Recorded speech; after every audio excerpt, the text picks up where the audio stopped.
Hi everyone, welcome to Gravitation. This will be the end of Newtonian mechanics.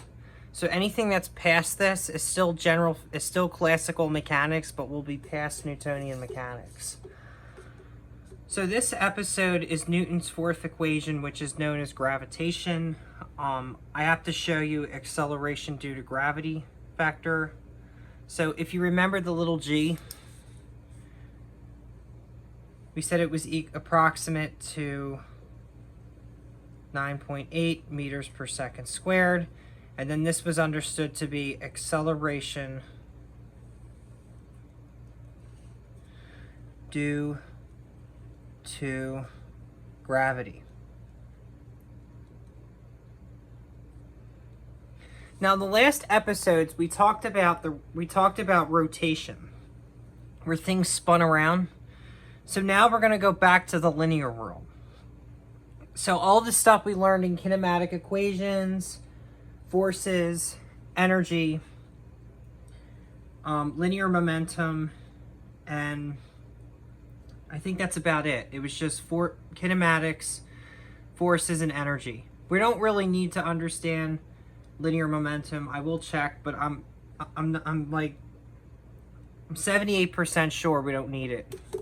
Linear momentum, so at least 79% sure.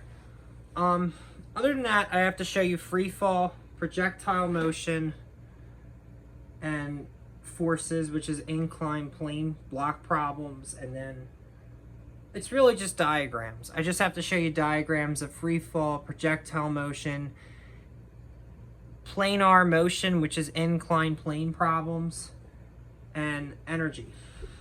I think it's like kinetic energy or something, or gravitational potential energy is what I have to show you. So let's briefly go into these schematic diagrams. We don't need to worry about equations. The only equations we need to focus about are Newton's laws for this. Now, we talked about little g, but we didn't talk about big G. And we'll get to big G when we can get there. I'm just trying to see if I can find like a free fall motion.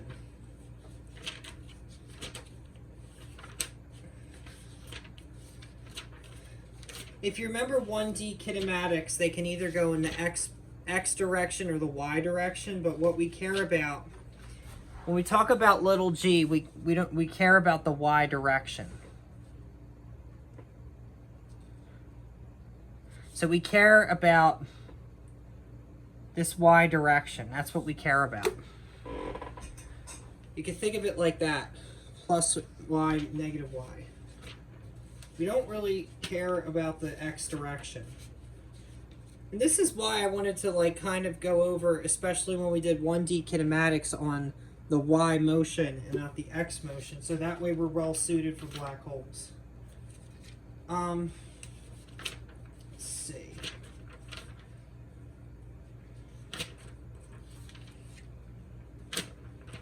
I'm trying to find something that's going to fit this, what we're talking about here.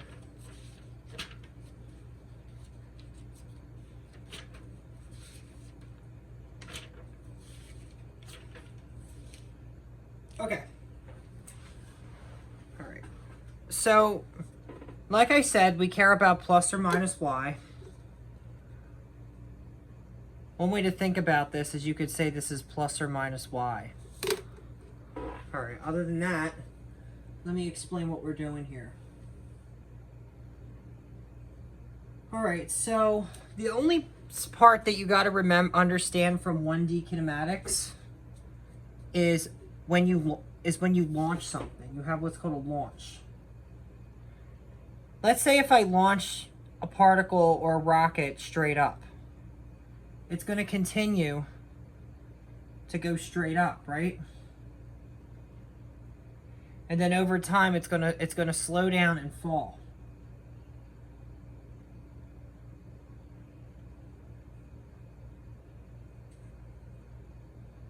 And it comes back down again.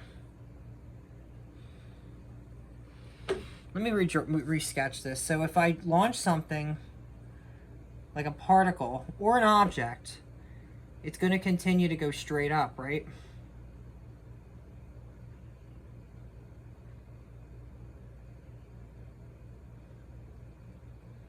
And then it's going to go back down again. And then we say that a sub y is equal to negative g, which is equal to negative 9.8 meters per second squared. That's the only part that if you remember when we did 1D kinematic equations, when we launched an object and it falls straight down, it follows the gravitational acceleration due to gravity. Now, if you're in 2D kinematics, you're going to have what's called projectile motion. So, like, projectile motion is this. This is 1D kinematics.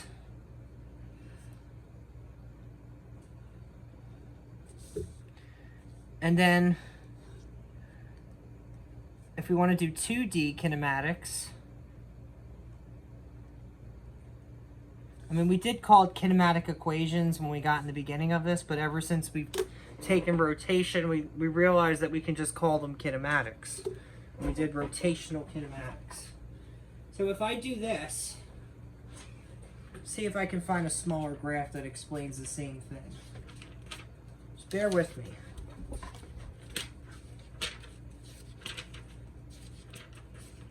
All right, so if I do projectile motion,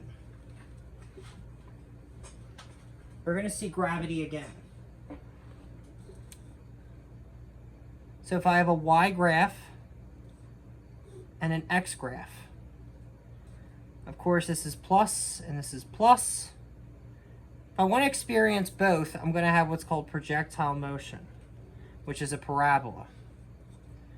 And then if you remember, at the very top, we had a velocity vector, right? We just called it v. We had no components, but then when we went downward, we said this was the v, but then this was the v sub x. This was v sub y. Remember? And then if we were over at this point, this was our velocity vector. And then we call this v sub x and v sub y. Even though this is crooked, this line is really going straight. But once it reaches let me resketch this. Once it's perpendicular, it no longer needs to worry about experiencing any that's a terrible parabola. There we go.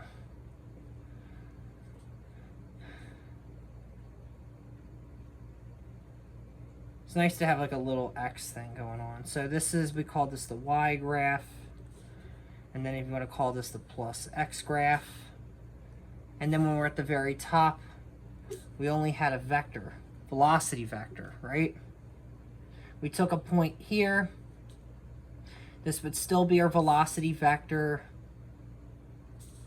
This would still be our velocity vector, but then we would have components.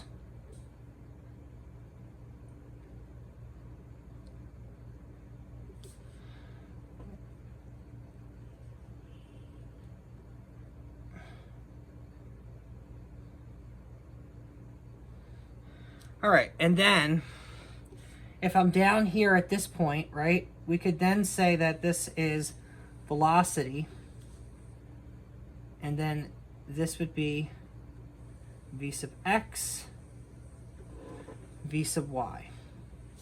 Okay. And then what else you have is acceleration, which the acceleration points downward. And then we call this acceleration, is it a sub y? Let me cross that off and just show you what this is. So this right here is a sub y, which is equal to negative g. We call that acceleration. This is acceleration in the y direction, this arrow that points straight down. Of course, if it was the same, this has been repeated, so this would just be a little this, and we call this a sub y is equal to negative g. So it's acceleration due to gravity. It points downward. And that's what causes the velocity in the y direction. You notice. We have radial acceleration, but that's beside the point of what we're explaining. The point here is gravity. This week, this is gravitational week. We're covering gravity this week. Okay. It's nice to have a couple of diagrams because in case you really can't understand what I'm showing you, it's relative to the other diagram. It's just a copy of that same exact diagram. Okay. So now if we talk about Newton's laws. But right before we even get into the gravitational equation, I have to show you Newton's laws. Or at least the laws of motion.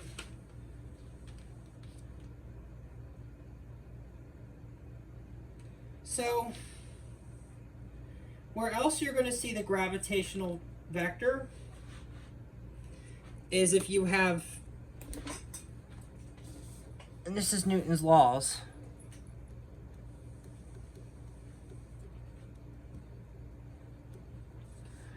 If you have like some kind of ball, and then we talk about this little thing, we call this G, the gravitation, acceleration due to gravity vector. And then we say that weight is equal to mass times gravity, mg. Weight is equal to mg. And then we also say, we say that the ball has some kind of center of mass, which we just call this is known as our center of mass.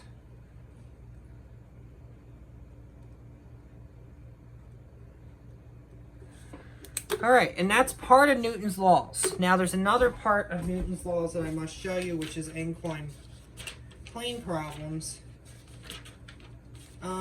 Applying Newton's laws, it's really called. Just give me 1 second. I'll be able to pull this up. Okay.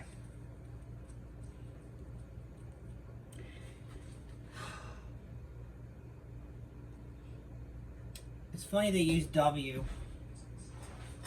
So if I have an inclined plane block problem, right? And let's say I have a box and it's sliding down because because this angle is at its critical angle, right? It's being like, because what's interesting about Newton's laws is if anything that slides on this X motion is just in the X direction. But when we slide it up, when we slide steep enough, it still slides in the X direction. But if I turn it all the way up to 90 degrees, then it becomes a free fall. So even though this is where anything that runs in this direction is always in the gravitational field. Anything that runs in this direction is also exhibiting the gravitational field. The only difference is this is a free fall. Now we can think of the center of this block as the center of mass. This is just weight, which is just equal to mg. Mass time of the block times acceleration due to gravity. And then you can think of this part as tension. So T means tension. And then you can think of this as the normal. And then we say that acceleration could also go this way. Of course, this is only acceleration in the X direction, if you think about it. Now that's a little bit more descriptive, and then you can think of this as mass, which is the same thing as center of mass, so you could think of even this as center of mass, right? Center of mass. So that's one way to think about it. This is mass. All right, and then, and if you remember carefully, remember these little vectors. All I'm doing is copying these lines. We have some kind of inclined plane block that goes this way. The angle has to come from the y direction. It has to go, the angle is really supposed to come this way, not this way. Well, technically the angle is supposed to go this way. I'll show you a little trick. So when you do these inclined plane blocks, the angle is not supposed to go, if you think the angle comes this direction, it doesn't. The angle is supposed to go from the y. So if I draw an inclined plane block, and I apologize if I'm repeating this, one trick is to imagine that it's coming from the y direction. That's why when I did videos, I showed you, and this change here, we call this our alpha. Or you could think of this as theta. We'll call that theta. So this isn't really the change. The change is this. So if I have some kind of triangle, this change here, we call this theta. Don't call it alpha because we think of rotation, what is it? Rotational acceleration. Don't worry about alpha. Okay, I have to show you energy because I have to show you gravitational potential energy. There might be kinetic energy. I don't know if that's applicable or not, but we'll see.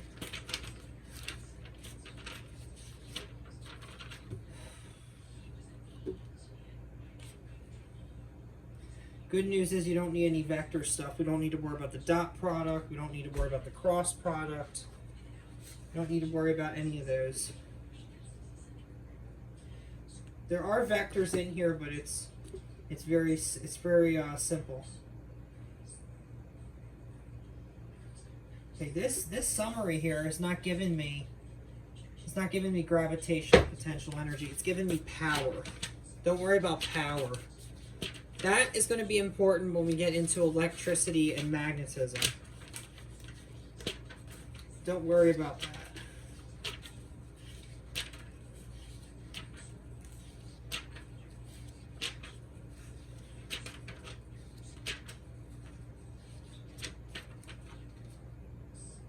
Here we go. I'll be right back. I'm just going to see if I can find this other book that I have.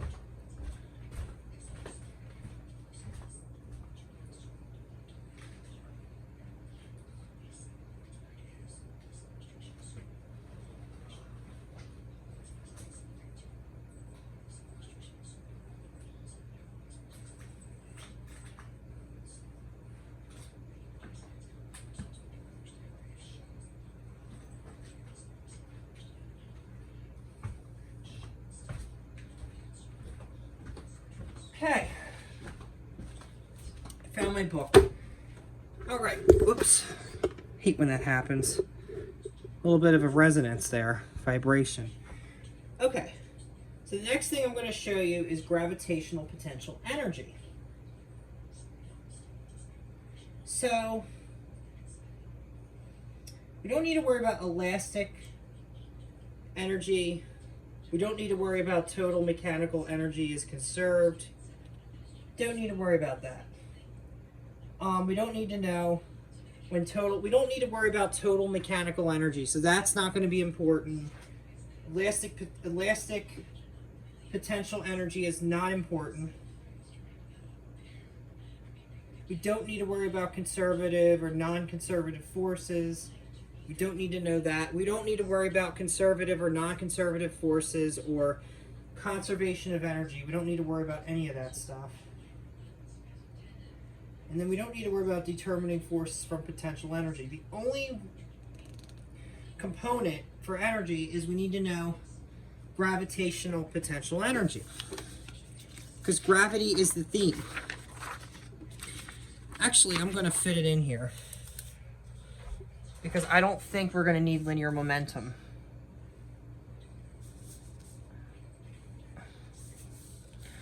Okay, so this will be energy.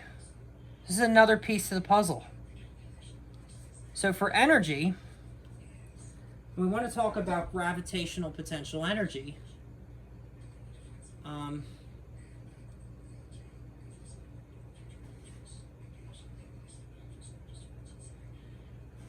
So you'd say gravitational work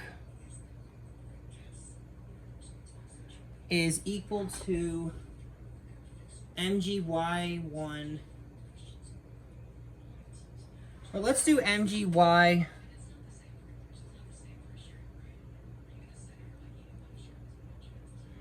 Well, one way to think about it is the mgy initial minus the mgy final, right? Now, the reason why it's the opposite, it's initial minus the final, is because of the sign change. And the reason why is because there's a cofactor of -1. If I take a -1 to this, I get final minus the, if I multiply this by -1, the signs flip, so I get final minus the initial. But it's got a cofactor of -1. So I'll prove it to you.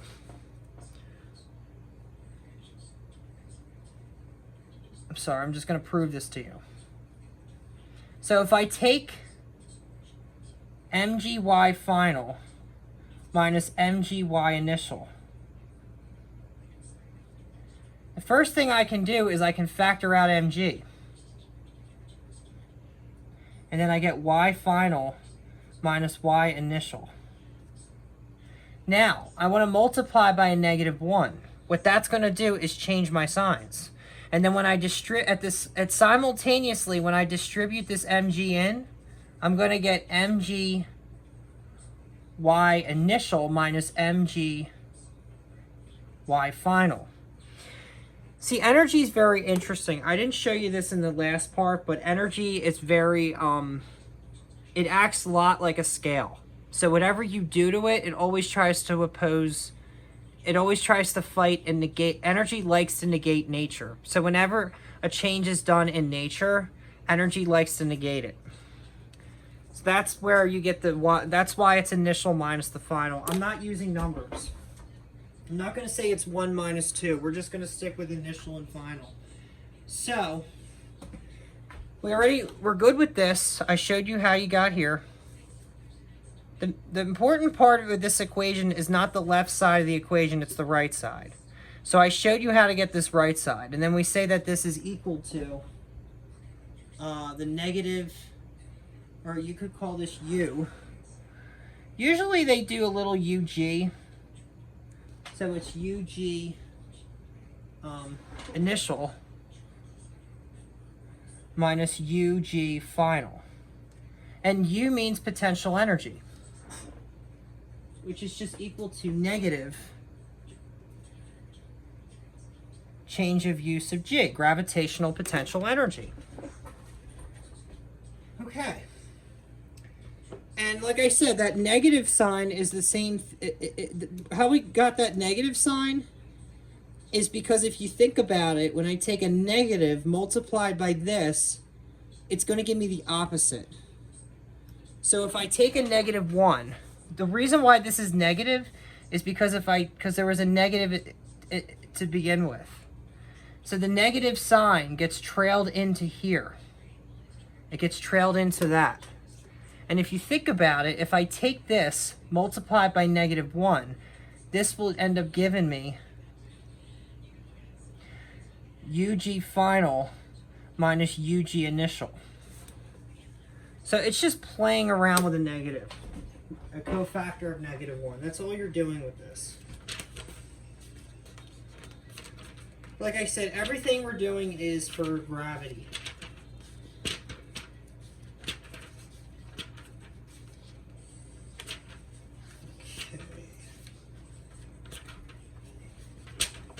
I'm going to see if momentum is going to work. I don't know off the top of my head. I don't think it's going to.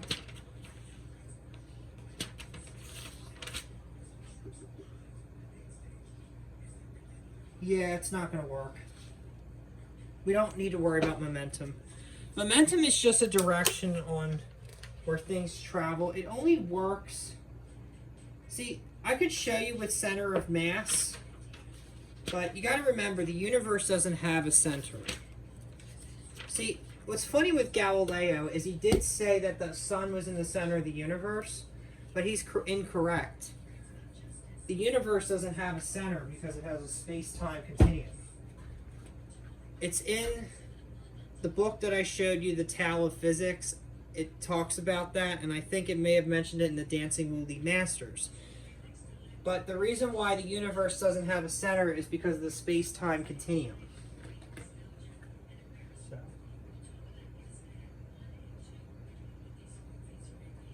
All right. What I wanted to show you is with gravitation. You know what? I'm not going to show you now. It's too soon. Let's just stick with the Newtonian stuff. And then I'm going to show you some newer stuff. Why not? Let's get ahead. So, the book that I found is these two books in one. I haven't really had time to read this book. I've been reading this book about Nikola Tesla, where it talks about his whole biography and everything in his life. I'm not going to show you the book for that because we're not in electricity and magnetism. We're only doing Newtonian mechanics, so I'm not going to show you that book. I'm saving that for season 3. Actually, I could show you it in season 2. It wouldn't be inappropriate. Maybe I'll show it to you in both. Maybe I'll present it in both seasons. The reason why it wouldn't be with sound is because he really took advantage on sound. But we're not going to discuss this because we're not even in this season. So a really good book to really understand Newtonian mechanics, if you want to get another perspective on it on top of what I'm showing you, because I'm giving you a different perspective. I'm giving you new trends and new ways of doing it. Like the fact that I take matrices and I combine them in this math is my way of doing this. And then showing you everything we did, like just the pieces we need to understand, is my method of doing this. It's my artwork. So what I wanted to show you, if you want to get another perspective on Newtonian mechanics, special theory of relativity, which we know as relative velocity, all that stuff, you can check out this book, Brief History of Time. Of course, you have the universe in a nutshell. I don't have anything to speak about the second one. But this book was written by a really well-known physicist, Stephen Hawking. Sean Carroll, he's a quack. He's worse than Deepak Chopra. And I think Deepak Chopra might have some credibility. But this guy discovered quantum gravitation, which is gravitation in a quantum field. It's gravity in quantum field theory. And I'm speaking too soon because I haven't even showed you what gravitation was. We only learned the little g, which is acceleration due to gravity. Now we're going to learn what's known as big G, which is gravitation. Now, this gravitation is known as a gravitational constant. That's why I like saying that this is an approximation. That's why I rule out that this is an approximation. This is not an exact number. But the gravitational constant is a constant value. And the constant values is what keeps us alive in this universe. It sustains life everywhere. If we didn't have constants, then things would be chaotic and we'd be in a 3-body problem, like the show. It wouldn't sustain any life in the universe. And by the way, if you check it out, there's this thing about Dyson spheres. If you ever heard of Freeman Dyson, he's another great physicist. Passed away, but he's another good one. Let me show you. Now let's get into gravitation. Actually, what I'm going to do first, I'm going to show you some problems. You know what? I'm not going to do that. I'm going to show you Newton's laws first before we get into them. I'm going to build up on the theory before we even do problems. Newton's laws. let's see. This is where I have to show you Newton's laws. Okay. So if you remember Newton's laws, now we don't need to worry about diagrams. We need to worry about equations. I guess diagrams help. It wouldn't hurt. So if you want to know Newton's laws, right?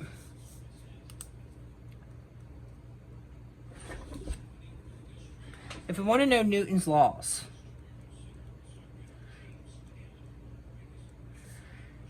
and then let's say this is Newton's first law.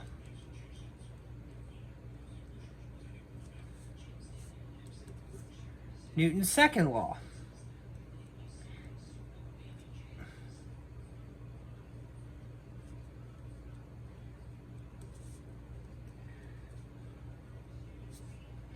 I don't know why this doesn't look uniform.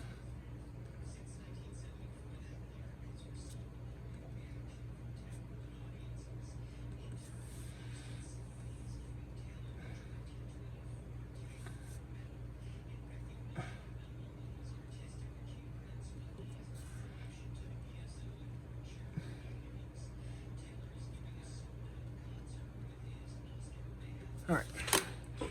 The reason why I have to show you Newton's laws is because I want to explain the equation that's responsible for what we're doing. Okay.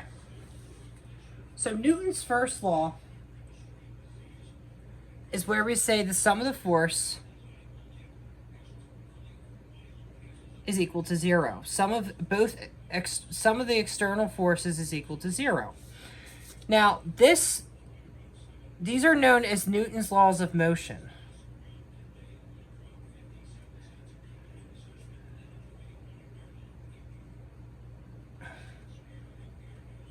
See, the key with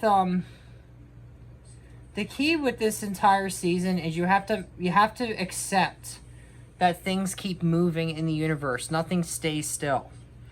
Now, Newton's first law is weird. It's like when you have an object, and I have to give you diagrams, and you have one force that's pulling on the object. And then you have another force that's pulling the same amount of, that's given the same equal amount of force.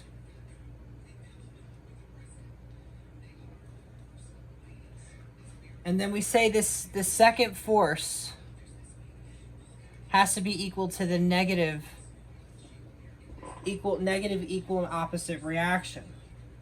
So what's happening with the forces is that there's an equal amount of force that's being applied to the object. So when you put an equal amount of force, the object is not able to move. It's stuck, stationary. There's no friction involved. We're neglecting friction. It's just that it's stuck. I guess you could say there's static friction. But then we say that the velocity has to be constant. So if you remember when we did constant acceleration, we say that the velocity is constant. All right, and then the second one, I'm not going to put a diagram in here. So the second law is the sum of the force. Now the second law is, imagine that I cancel out this force, the second force.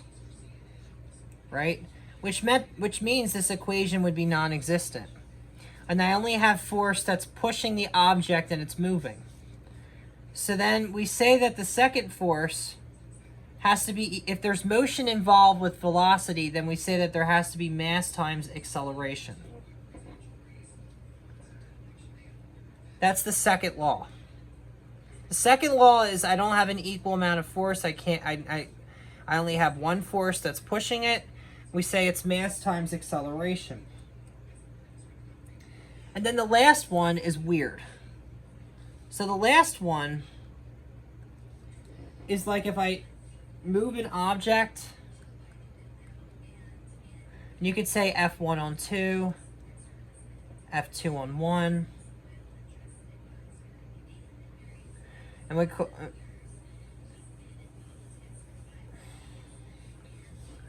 And then we say F2 on 1 is equal to negative F1 on 2.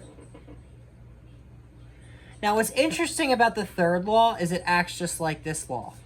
Because what I crossed out here was just force 2 is equal to negative force 1. You can see how they're identical, these two equations. And then if you also notice as well that if I look at this, where we say force 1, force 2, you can see how this looks similar to this. See the similarity? I have this, I have this, I have this, I have this, I have this equation, and I have this equation.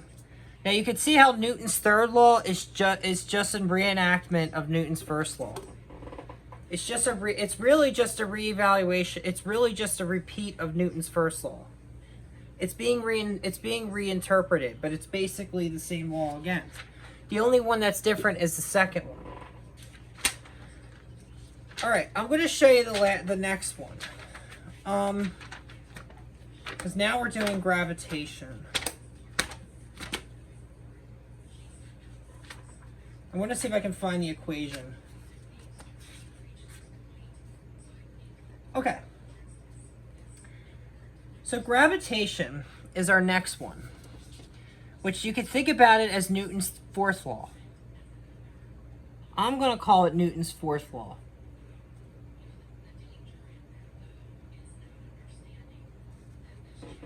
I don't know if it's correct or not, but it sounds good to me.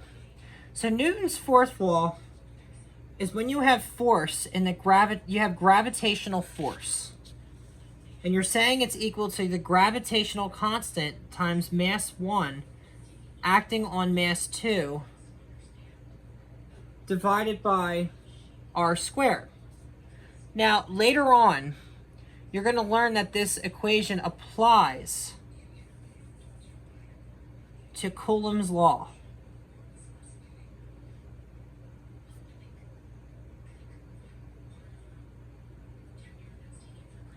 Applies to Coulomb's law. And you're going to see how when we do electricity. But just for now, we're going to worry about this. Now, the way it works is if you have a little mat, if you have like this works in space. So if I have like a little planet, we call this mass 1. It's going to experience like force 2 on 1. Has to have some radial distance r. And then this is like a bigger planet, which we call mass 2. And then this vector is force 1 on 2. But they're actually gravitational forces. I gotta put little g's here. Can't really see it. I'll resketch it, no problem.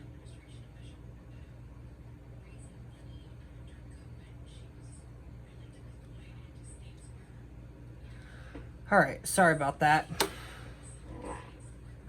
All right, well that is what we're covering. I'll repeat it again in the summary, don't worry.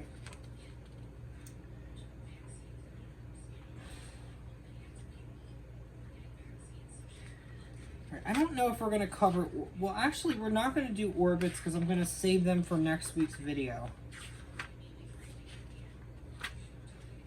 All right, let's do gravitation.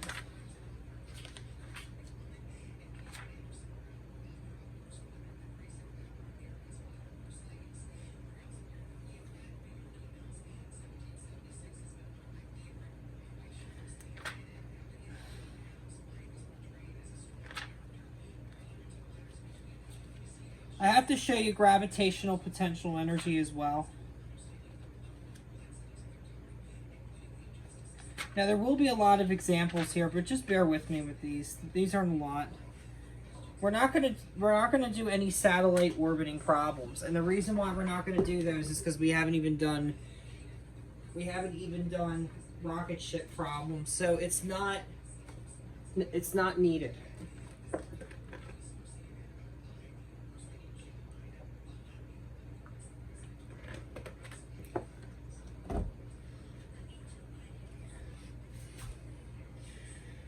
So if you want to do a problem, right, and let's say we throw some number, we're going to use this equation. Let's say we throw some numbers in here. So I have the gravitational force is just equal to 6.67 times 10 to negative 11th newtons meters squared per kilogram squared. Right? Multiply it by 0.01 kilograms times 0.5 kilograms, and then I divide that by, of course you'd have to do all your multiplication in numerator first, 0.05 meters squared. This would end up giving me 1.33 times 10 to negative 10th newtons. Now, any of these problems, you're only going to be in the x direction. Well, that's a poor way to show you x. So you have minus x plus x. You'd only be in the x direction, so you wouldn't have to show any vectors. This is just like a 1D kinematics problem.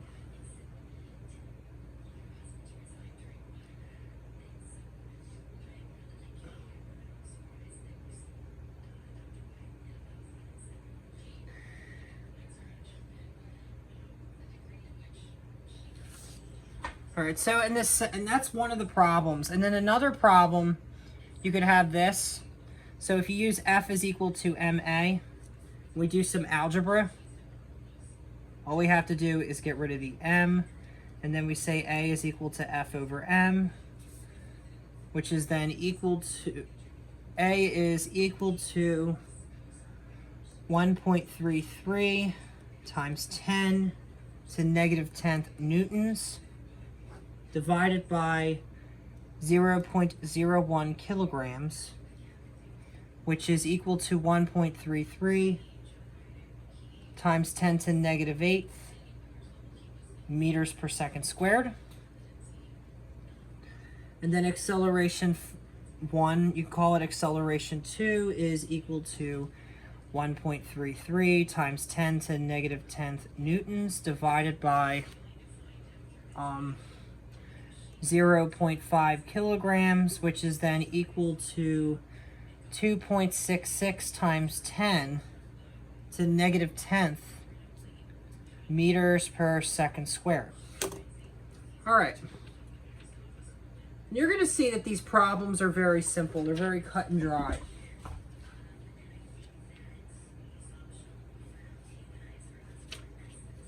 All right, let's do some more examples.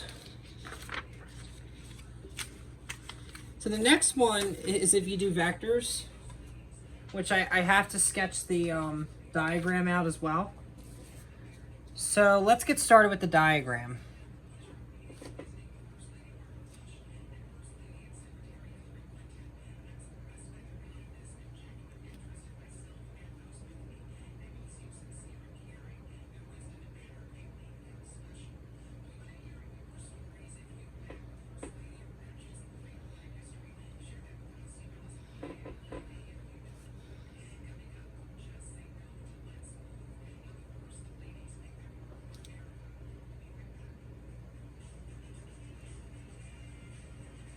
This is like doing a parallel. Let me redo this.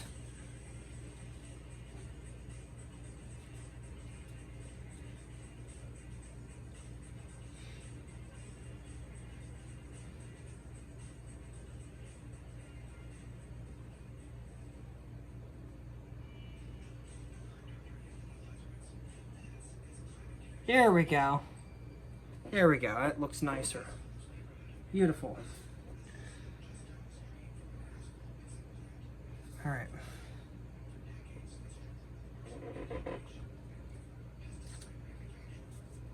This is Euclidean geometry, as you can tell.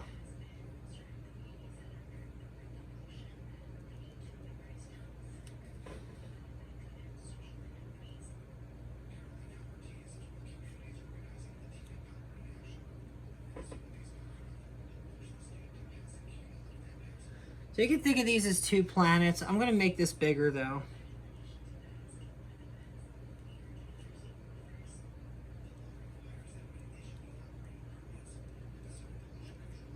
Just get him a little character. All right.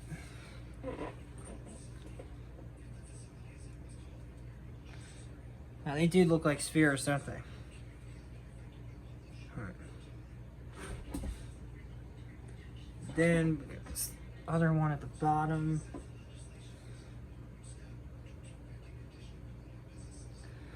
Okay, you gotta make them different sizes. That's the trick.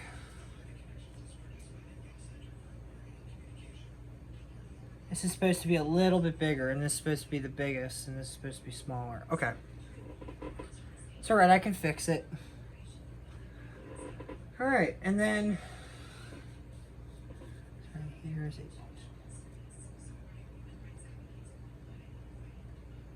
kilograms.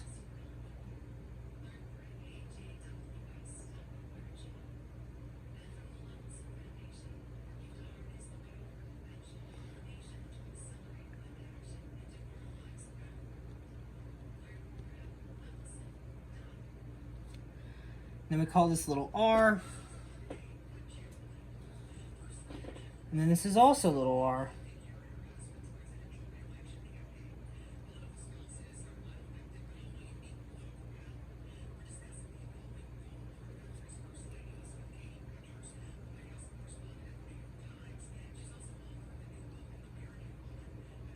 So if you notice the distances are the same, it's 2.00 times 10 to the 12th meters.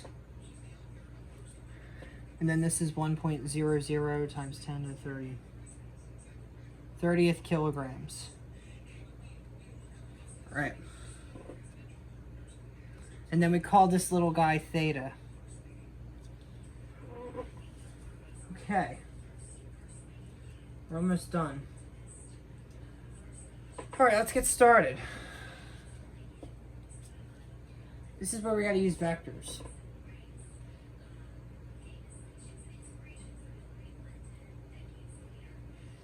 So you can find the magnitude. So force 1 is equal to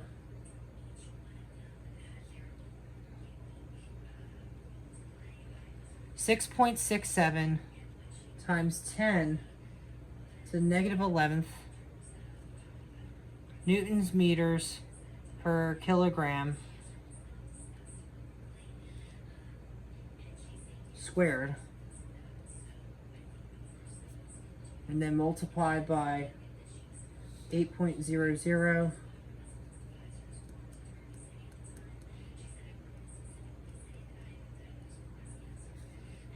times 10 to the 30th kilogram times 1.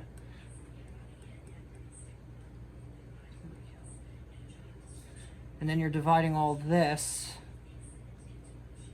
by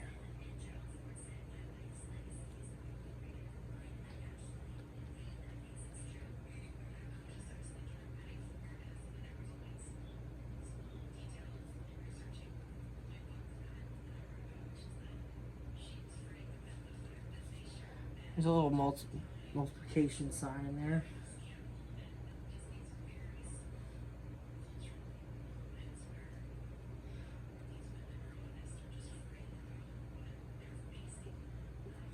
And then we say that this is equal to 6.67 times 10 to the 25th newtons.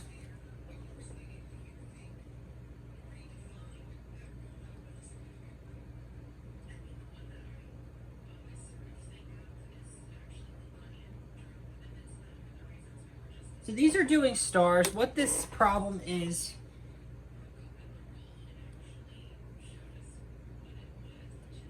so this first problem we did in the back, I didn't explain it. This one here just says, suppose the two spheres in example 13.1. Well, this third one is the most interesting of them all. This one says, many stars belong to systems of two or more stars held together by their mutual gravitational attraction. So you're going to have a 3-star system. This is a 3-star system.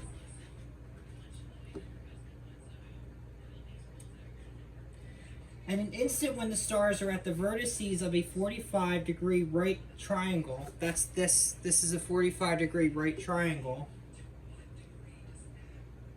Find the total gravitational force exerted on the small star by the two large ones. So we want to know what is this gravitational force exerted by these two large stars, and we use this math to figure it out. We use the principle of superposition. The total force on the small star is the vector sum of the forces, force 1 and 2, due to each large star. The principle of superposition is Newton's first law, when we say the sum of the force is equal to 0. This is really the equation we're using for the principle of superposition. It's where it roots from. So we have to compute the vector sum using this.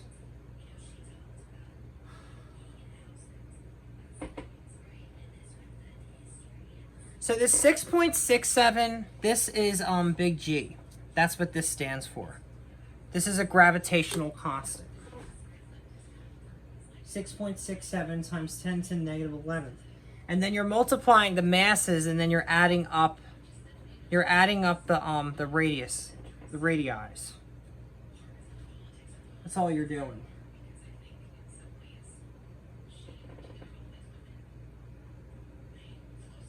And the reason why it's acting on both is because this line is the y-x direction. We call this the y-x. And since it's the y-x, you can think of this as coordinates of y-x. It's going to have both y and x components. And since it has both y and x components, we must add this plus this. So we're trying to figure out with this one, we have to multiply these two stars to figure out this star. And then we have to add this radius plus this radius. And that's where we get this answer. And then the second star that's right here, we only need to worry about this radius. And we only have to, this is a lot more basic. So you don't, I guess you would need vectors. So force 2 is equal to the same gravitational constant, 6.67 times 10 to the negative 11th Newton's meter squared per kilogram squared. And then you multiply that by the same stuff again. I guess I take it back, it all gets multiplied. So this gets multiplied, and then this gets multiplied. I'm missing something here. Okay, so what we did in this equation, let me repeat what I just said. We're multiplying this times this, and we're adding the two radiuses. When we go in the y-x direction, we're multiplying this star. I said it wrong earlier. So what we're actually doing is when we go in this y-x direction, we multiply this star by this star, and then we add up this radius plus this radius to get this radius here. And then the second part we do is we just multiply this times this, and we just add up. Well, actually, the second one, what we do is multiply this times this, and we add up, and then we divide by this radius squared. So that's, the numerator is going to be the same. What changes is the radius.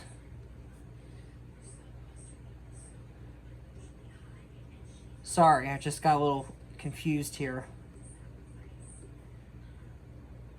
So if you notice, the numerator is the same. And then I divide this by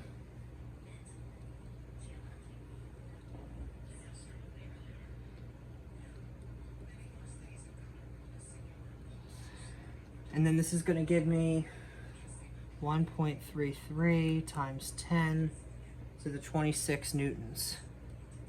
Okay. And now they want you to do the vector thing, which we can do. We're going to have to do angle and all that stuff. I'm going to try to keep this on the same page. That's funny. Get it? Keep it on the same page. Like, get real. Okay, so if we do the vector thing, we get force 1x. We end up getting 6.67 times 10. So really what we're doing is we're taking these are our answers. So we're taking this answer times 10 to the 25th newtons. And then we take it, multiply this by the cos of 45 degrees. And then this is going to give me 4.72 times 10 to the 25th newtons.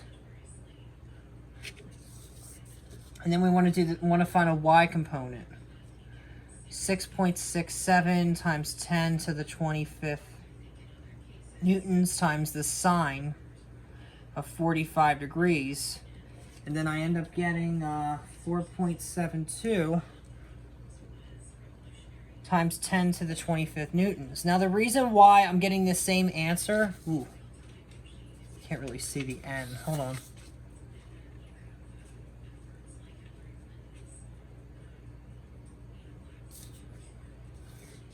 You can't really see the n here. Let me just say this is 4.72 times 10 to the fifth to the, oh, I keep screwing this up. All right. 4.72 times 10 to the 25th newtons. Now you're going to wonder, why are these the same? It's because this is on a 45-degree angle. Because the angle is 45 degrees. The angle that's turning from the x direction. This angle here is equal to 45 degrees. So this theta is equal to 45 degrees. That's the reason why this is the same answer. Okay. Now, if we look at just this one, because the first line we cared about was this yx line. The second one we cared about was just the x line.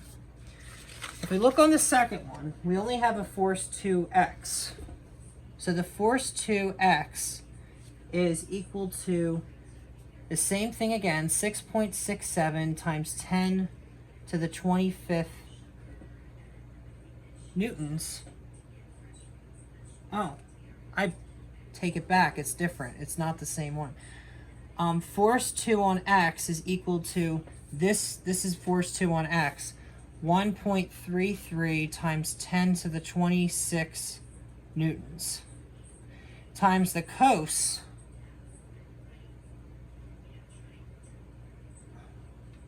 they just wanted that answer. So it's just that's your answer.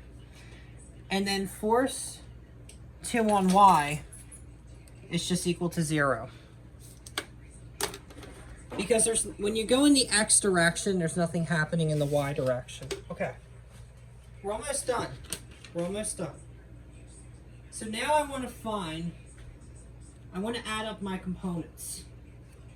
How will I do that? Well, let's do this down here. So I got force x is equal to force 1x plus force 2x, which is just equal to 1.81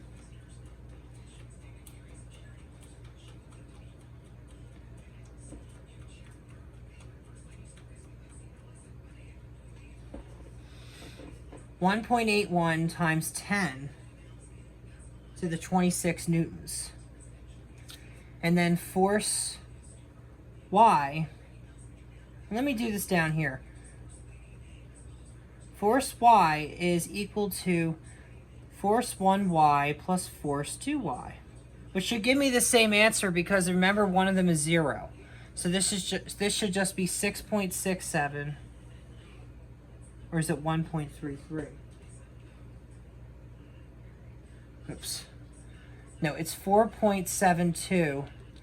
It's actually this answer, times 10 to the 25th newtons. Okay. Now, we have to find the component, or the magnitude and direction. All right, so how am I going to do that?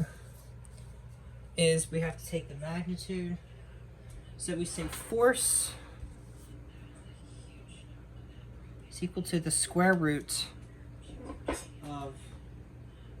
force x squared plus force y squared.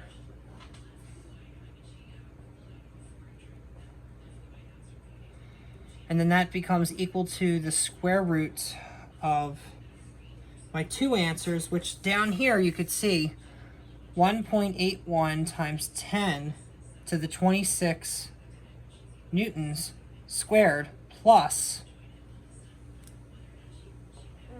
4.72 times 10 to the 25th newtons squared. And that's going to give him a magnitude. And that should be approximately, about, because you got the radical, remember it's irrational, 1.87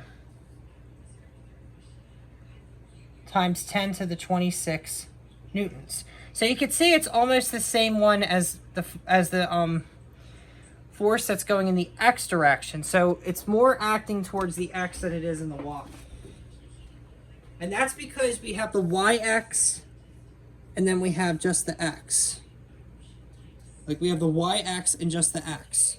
So there's two x's and one y, which is why we're closer to this value. Okay. And then if I want to find the angle, that part's easy. We just say theta is equal to the arctan of force in the x direction divided by force in the y direction, which is just equal to 4.72 times 10 to the 25th newtons. Oh, not equal to that. This is equal to the arctan of 4.72 times 10 to the 25th newtons divided by 1.81 times 10 to the 26 newtons. And then what's going to happen is newtons cancels. And then this is going to give you really about 14.6 degrees. Now which direction is it going into?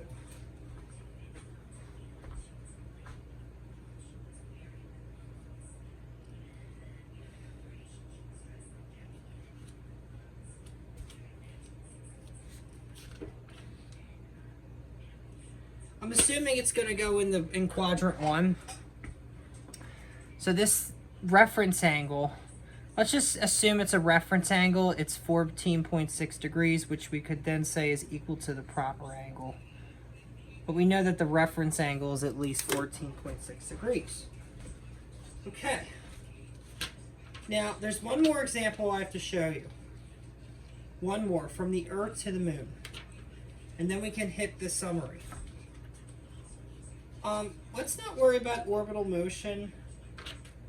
We're going to do orbits, and we'll do Kepler's laws in the next video. Won't need to worry about this orbital crap. When we get into the next video, we're going to be doing Kepler's laws and black holes. I feel like they're a good connection there. I could just do it on Kepler's laws if we wanted to, but it would be really ridiculous. Wouldn't be a bad idea, actually.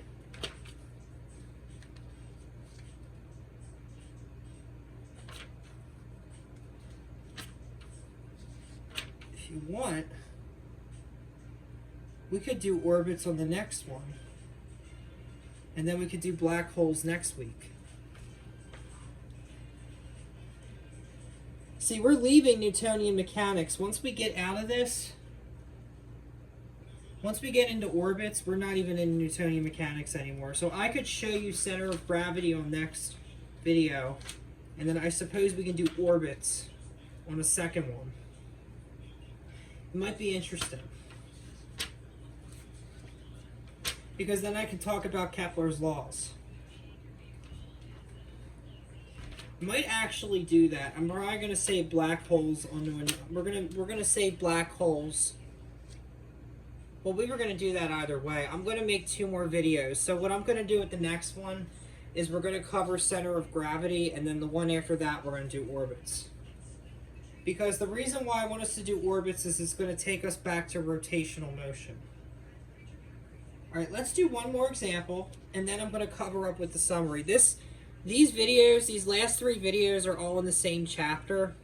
So when I get into, they probably won't be as long either because they're going to be spread out. When we get into Kepler's laws, it's really the same chapter as this, as gravitation. And black holes are in the same chapter. I'm just going to break it apart into 3 days. So, all right, let's do from the Earth to the Moon. In Jules Verne's 1865 story with the title 3 Men Went to the Moon in a Shell Fired from a Giant Cannon Sunk in the Earth in Florida, find the minimum muzzle speed needed to shoot a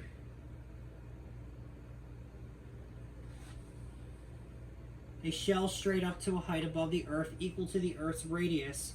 Find the minimum muzzle speed that would allow a shell to escape from the Earth completely, the escape speed.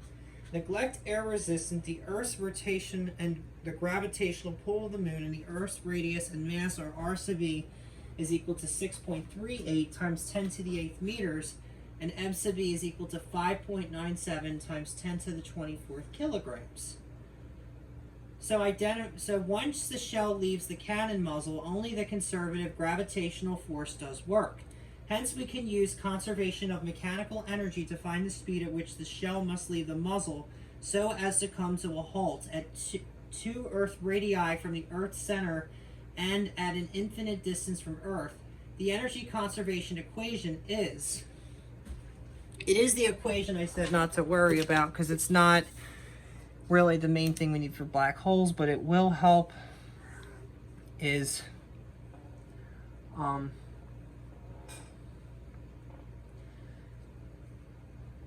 K sub 1 plus U sub 1 is equal to K sub 2 plus U sub 2. And U is given by equation 13.9. I'm not going to sketch this. I think I'm going to have to. So what's going to happen here is you're going to have 2 diagrams. So let's call this kinetic 1. It's going to be this sphere.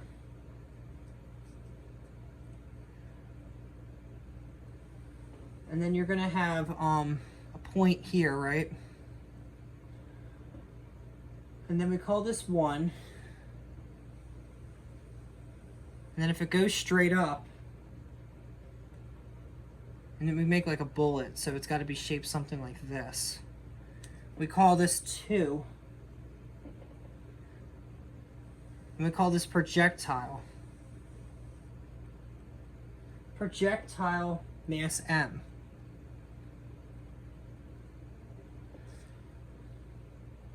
And then this right here is R sub 1, which is equal to R sub E, radius of the Earth. And then Earth's mass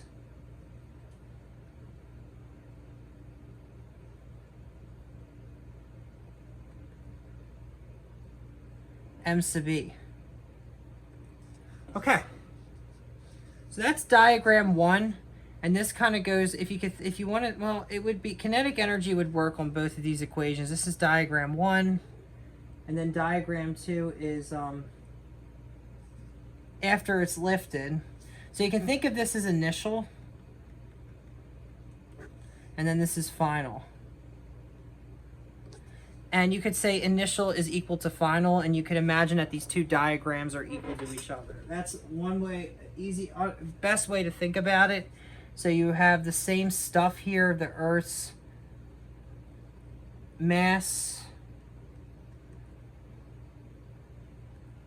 R sub 2, 1 is equal to R sub E. And now this is 1.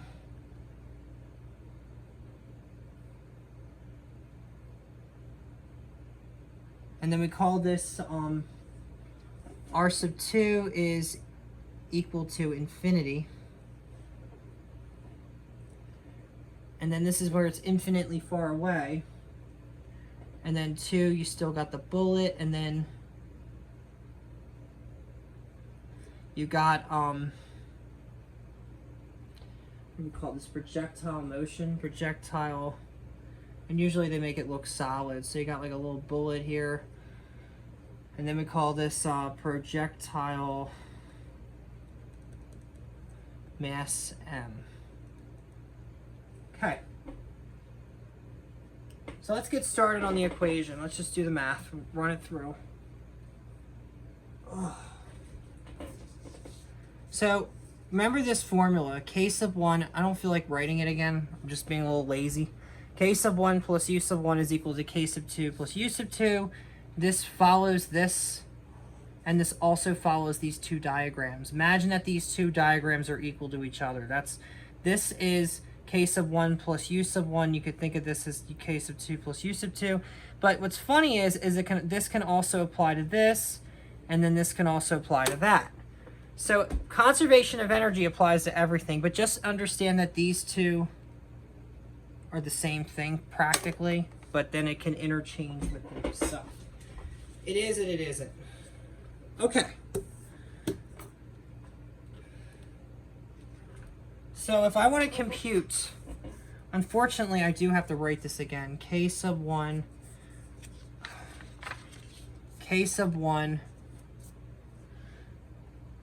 plus U sub 1 is equal to K sub 2 plus U sub 2. And then this becomes 1/2 MV initial squared. I think you could think of it as that, or MV1 squared. 1/2 MV1 squared plus negative G M sub E times M over R sub E. Say it's equal to 0.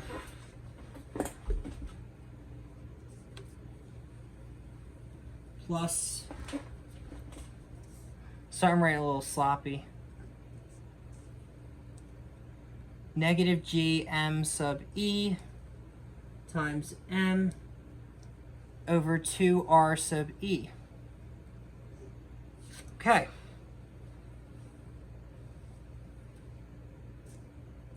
And now we want to solve for V. We do some algebra, and then we say that V sub 1 is equal to the square root of Gm sub E divided by R sub E, which is then equal to the square root of this gravitational constant, 6.67 times 10. It's a negative 11th Newtons meters squared. And then times 5.97 times 10 to the 24th kilograms. And then you're dividing that by, don't know why that's not in parentheses, but 6.38 times 10 to the 6 meters. And then this velocity gives me 7900 meters per second, which is then equal to 2,800 kilometer, 2,400. Hold on, let me fix this. 7900 meters per second, which is then equal to 28,400 kilometers per hour.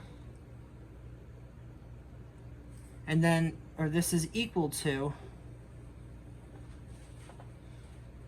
forget there's a little parenthesis here. This is equal to 17,700 miles per hour. Wow, that's quick. Look how fast that is. 17,700 miles per hour. Wow. So we say R sub 2 is equal to infinity, which means that U sub 2 must be equal to 0, no potential energy. Because it's just because the radius is infinite, so we assume that the kinetic energy is infinite, so there's 0 potential energy. And what's funny about energy is it's a lot easier to look at energy in a potential way than it is in a kinetic way.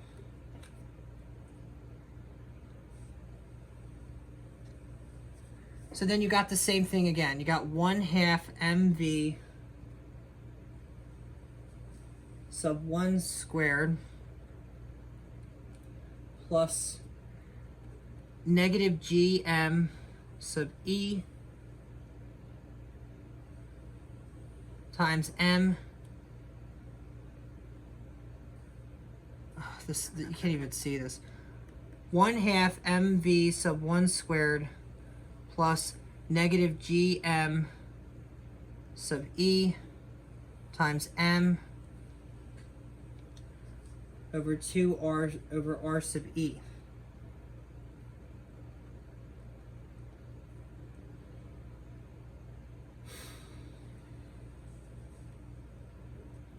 And then we just say this is equal to 0 plus 0. And then we say that v sub 1 is equal to the square root, if you do some algebra, 2g m sub e over r sub e. Okay. And then this v sub 1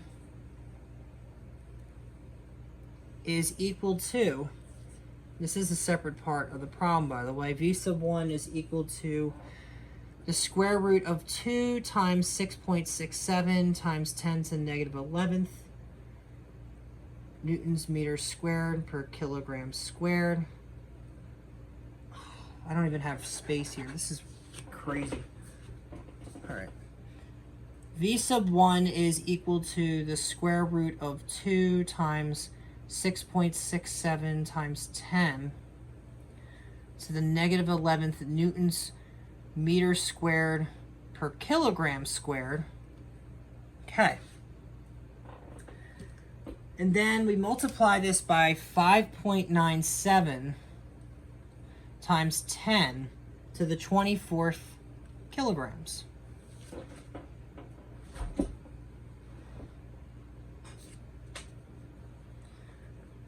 And then you're going to divide it by the same value again. The only difference is there's a factor by 2 in the numerator.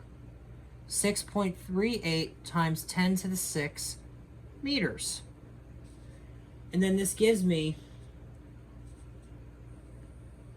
well, this is equal to 1.12 times 10 to the 4th meters per second, which is then equal to 40,200 kilometers per hour, which is then equal to 25,000 miles per hour.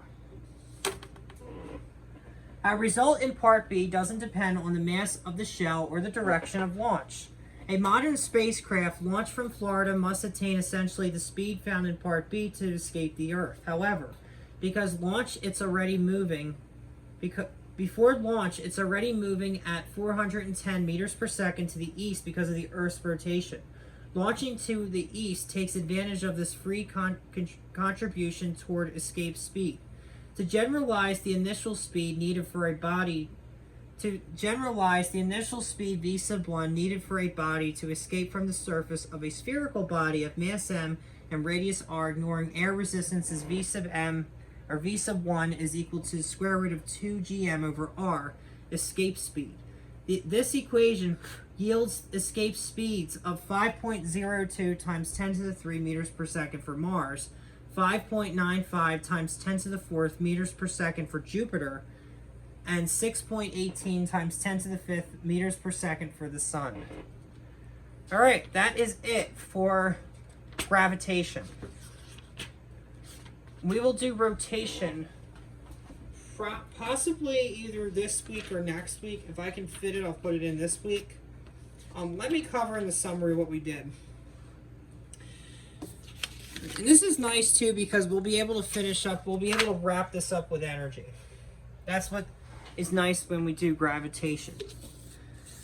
So remember the one equation, right? Where we say the gravitational force is equal to G, which is the gravitational constant. Gravitational force is equal to the gravitational constant times mass 1 times mass 2 divided by r squared. And then we said that this was similar to Coulomb's law.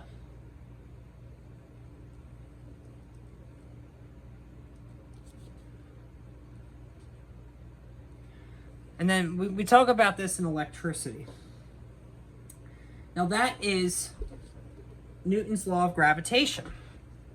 And then a gravitational force, weight, and gravitational potential energy, we say that weight is equal to F sub weight is equal to gravitational force, which is equal to the gravitational constant times the Earth's mass multiplied by mass, which is your mass, divided by the radius of the Earth squared. That's how you calculate weight. So without using a scale, this is how you would find your weight. Or you could find your own mass by knowing your weight, rerunning. Basically, if you knew your mass and you wanted to find your weight, well, you might be able to get your mass this way too. So if you knew your weight, right, you would just have to rework this equation. You'd have to put it in terms of, to figure out what is your mass to rewrite the equation. Because you would know the Earth's radius, right? So let's say you wanted to know what is your mass. You would then calculate it. You could think of it like this. So you get weight is equal to Gm sub E times M over R sub E squared. Let's say you wanted to find out what is your mass. Well, that's easy. You just take weight and put it down here. Take the mass, and then you divide it down here. 1 over mass is equal to Gm sub E divided by R E squared times W. We flip this, then we say that mass is equal to R sub E squared times the weight divided by the gravitational constant times the Earth's mass. So this is if you wanted to figure out what is your mass. If you knew your body weight on the scale, you would just calculate these. Now this is a constant. This right here, this is a constant. This is a constant. And then this is also another constant. Okay. So really all you would need is your weight, which could be any value. And if you know your weight, you can find your own mass. Isn't that cool? Because we know all these constants. All right, now let's look at another one, another equation. So if you have G is equal to, so acceleration due to gravity is equal to the gravitational constant times the Earth's mass divided by the radius of the Earth squared. That's what this is. Now, the last example, you probably really didn't see what was happening here from the Earth to the moon. This was page 1. In case you didn't have any camera issues, I'm going to show you now. This is page 1, and then this is page 2, in case there's any problem seeing this. And then this is what I was working out on this summary here. So this was all of this right here. And then this is just another equation. So acceleration due to gravity is equal to the gravitational constant times the Earth's mass divided by the radius of the Earth squared. Or the Earth's radius squared, whatever you could say it. That's acceleration due to gravity at Earth's surface. And then if we want to look at potential energy, we say that U is equal to negative G. Potential energy is equal to negative gravitational constant times the Earth's mass multiplied by your mass. That's what, or the mass of the object, divided by the radius.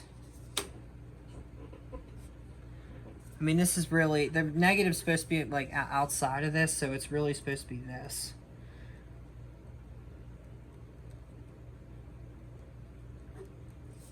So if you notice, the potential energy is just this negative, and then we don't square the radius. Nor do we care about the radius of the Earth. Okay. Next video is going to be center of mass, which I'm going to show you what that is. I mean, not center of mass. We're going to do center of gravity, which is a very interesting treat that I'm going to do, because it's going to be something from history of Japanese mathematics. I'm going to show you what is center of gravity. And then after we're done that, we're going to go into, we're going to do orbits. I'm going to make it the same episode. So we'll do center of gravity, and then we'll cover orbits and Kepler's laws. Next week, we're going to do black holes. We're going to only do black holes next week. And then the following week, we're going to have a bonus video, which I haven't told you what it's about. This has been a great video. And I haven't talked about quantum gravitation. I purposely didn't I didn't talk about Hawking radiation, because I purposely didn't want to bring that up yet. That's not until we get to black holes. We could talk about thermal energy and all that stuff. This is good where to stop, because I only want to keep this at gravitation. I'm not going to go into... We're just going to worry about the linear. These are just linear topics. So let's keep the rotation on a separate video. And like I said, we're going to do center of gravity, which is very interesting. And I'll show you everything you need to know about the center of gravity. If I don't have that book, I can probably pull some information up on my iPad. But, alright. Thank you.